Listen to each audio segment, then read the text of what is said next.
Hi BookTube, it's Missy, and today I'm actually doing a book review. I never do book reviews because I can't speak well, and I can only write well, and if you ever want to read a really good review on a book that I've read, check out Goodreads. I will leave my link down below, but I'm going to attempt a collective book review on all of Adam Gidwitz's fairy tale retellings. And I don't hear a lot of booktubers talking about middle grade, which is sad because middle grade is so good. I mean, everybody knows about the Harry Potter books, and a lot of people know about Lemony Snicket and his Unfortunate Events books, but there are tons of middle grade books that are out there, and I've come to really enjoy reading them. I've read a good handful of middle grades this year, and I am excited to continue on reading tons of middle grades, especially since my kids will be into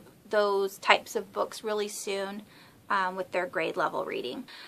But I really liked them and I wanted to share. So, why did I love these middle grade books so much? Well, I didn't realize that there was going to be a moral in each of these stories. I figured it was just going to be horribly gruesome fairy tales. It all had a deeper meaning. And before I even talk about the books, I just want to talk about the third one. And this is the reason why I decided to make a review video of these books. The author lets his readers know why he wrote the fairy tales.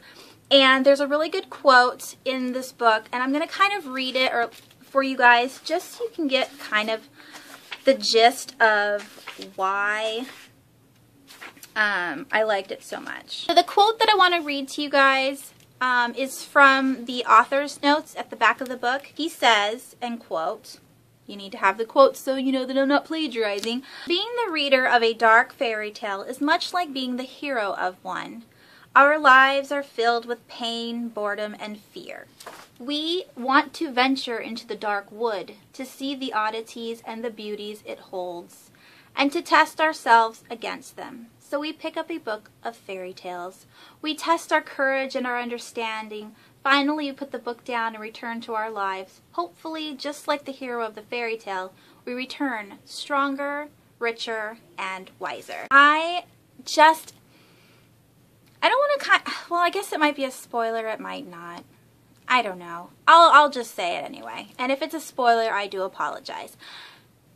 Adam had to deal with divorce when he was younger, and a lot of us did. I'm a child of divorce, and there's a lot of strong feelings that you get with divorce. You feel abandoned, you feel forgotten, you feel like an outsider, and with these strong feelings, Adam had to cope by telling himself stories. And as he got older, he decided to write some fairy tales, and to make it in a way that children could relate through the fairy tales, because each hero, like he mentions, has a problem that they must face in the dark woods, out in life, and once they've conquered their fear, or once they've met that problem and faced it head on, they're able to come back home with a more positive outlook, with a stronger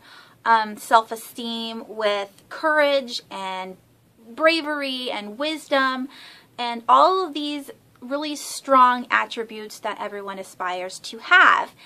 And so, in truth, that's exactly what happens to all of the main characters in a fairy tale. They have to deal with bad things, and in the end, they triumph. And so, I really enjoy the fact that all the children in all the books mentioned, they have a terrible, horrific childhood, and they go into the woods, and they face their demons, and they come back richer and stronger and braver. And so that's what I liked about all of these books. In the first book, Tale Dark and Grimm, Hansel and Gretel are faced with the dilemma that their parents are going to choose someone else over them. They're going to choose a friend over them. And that's the reason why the children run away in the first book. That friend that the parents chose over, he was the advisor to the king and the family confidant. So this person has been chosen for generations. That he's always been the right-hand man, the person to go to solve problems. And that old man made sure that each person he was advising knew that he understood them. Not that what they were talking about he got on the same level, but that he understood them as in he held them up. He was the one to lean on. He would always believe in them. And the dad and the mom wants to teach their children that, but before they can teach the children about the understood lesson, the kids run away. And through their loneliness or betrayal from their parents choosing the old man over them, they learn what it's like to be on their own and how to deal with each other. And they get into some really dire situations, and it gets really gruesome and scary. And in the end, they find each other again. They go home. They talk to their parents and let them know what they did. And the parents are like, wow, you went on these crazy adventures. I can't believe it. And the kids say, well, let us help you fight off the evils. We will help, save the kingdom. And the parents look at them like, but you're children. You can't do anything. And they're like, didn't you just hear us? We went on these crazy adventures. We defeated monsters and we had to face death 1,000 times over. And we can help. And the parents are still like, I don't know.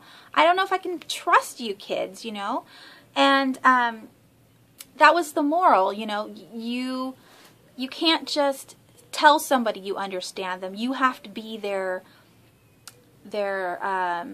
pillar,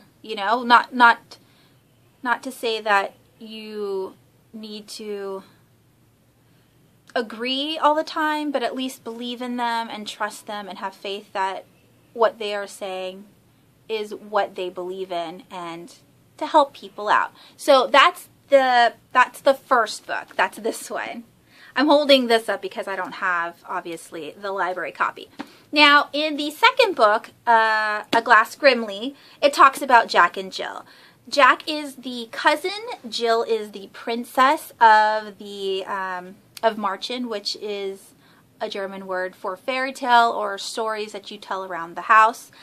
And in this book, again, it has to deal with parents who ignore their children. It's a huge theme in a lot of fairy tales where the parents don't want the children or the children are no good.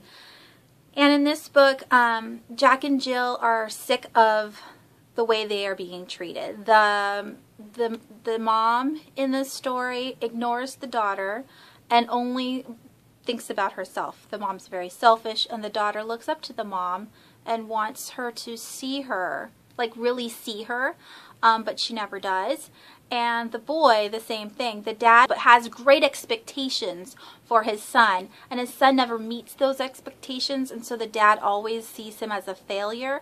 And not only does the dad see him as a failure, but the kids in his neighborhood consider him to be a failure or a loser, and the boy doesn't know what else to do, so he runs away, and the cousin runs away. So Jack and Jill both run away, and they have to face obstacles and, again, death and all these different adventures in order to get the moral word of this book, which is confused. Now, they're not confused as what they want. They're confused as in what they need. So it's the whole want what you need instead of want what you want. Like, I want $1 million, but deep down, is $1 million really going to help me? I'm confused. What I really want is happiness and health and those kinds of things. Things that are more tangible than $1 million. Things that will help benefit my soul or my human emotions. And so that's kind of like what the moral is in this story. And at the very end, the parents see their children for who they are, and there's like a happy ending. You know, the kids get to feel wanted. The mom and dad, they both say, "I'm sorry we didn't see you for, you know, the wonderful children you are. We should have loved you for how you are and not how we expected you to be."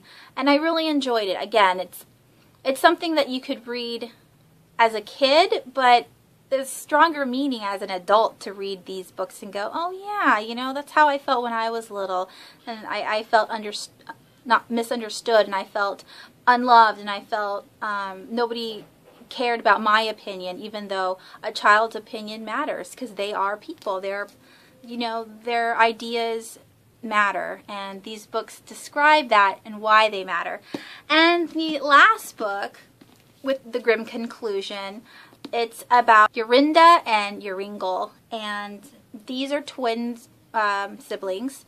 And in this one, there isn't a magic word like in the other two books, the Understood or Confused. It's a collection as a whole. At the ending of this book, when Jorinda and Joringel are born, their father passes away, like the very day. And so the mom locks herself up in her room, and the children practically raise themselves. And then the mom decides that the kids need a father figure, and so she remarries. And the man is mean, and they have two stepsisters who are really evil, and that's where the Cinderella story comes into play. And but the moral of the story was the mom was so deep in her grief of losing her husband and feeling like a failure to her children that she just completely ignored them. And the children felt that it was their fault. And this is where the divorce thing comes into play. The kids blamed themselves for the death of their father because the dad died at the beginning of the book, and they thought, well, if we never were born, the dad wouldn't have died. And if we were never born, my mother would still be happy. And you find out, you know, throughout the entire book that they're always blaming themselves for things that has nothing to do with what's going on. And in the middle, they do make really bad choices, and those are the times when they actually can blame themselves and try to fix them. And in the end, they do. They fix their mistakes, they learn from their mistakes, and they help others to see that they can learn from their mistakes as well. So overall, these three books were just amazing, scary stories, bloody and gruesome, more written for the YA, I would say, like a 8th grader level, not because the words are hard to understand, but the topics are kind of difficult. I don't know if I would let my 9-year-old read these. They are pretty gruesome. And not only that, but there's like some where it talks about necking, like getting in the back seat of a car, which is in the 3rd book. And I don't know if I wanted my kids to even know what that means. Like, it's kind of grown up to say, oh, I used to get in the back seat of cars all the time, because my 9-year-old's not going to understand what that is. And so I don't know if a middle schooler will either, unless of course they're they watch a lot of bad movies. But these were just really great books that I would definitely read again, and so I really want to buy them. If you're interested in reading like a deeper meaning to fairy tales and to have like that good moral base to it, I definitely check these out. They were really good, and I'm glad I was able to read them this week. So that's it. That was my review on the Tale Dark and Grimm trilogy from Adam Gidwitz. And I hope you guys have a wonderful week. I will talk to you soon. Bye.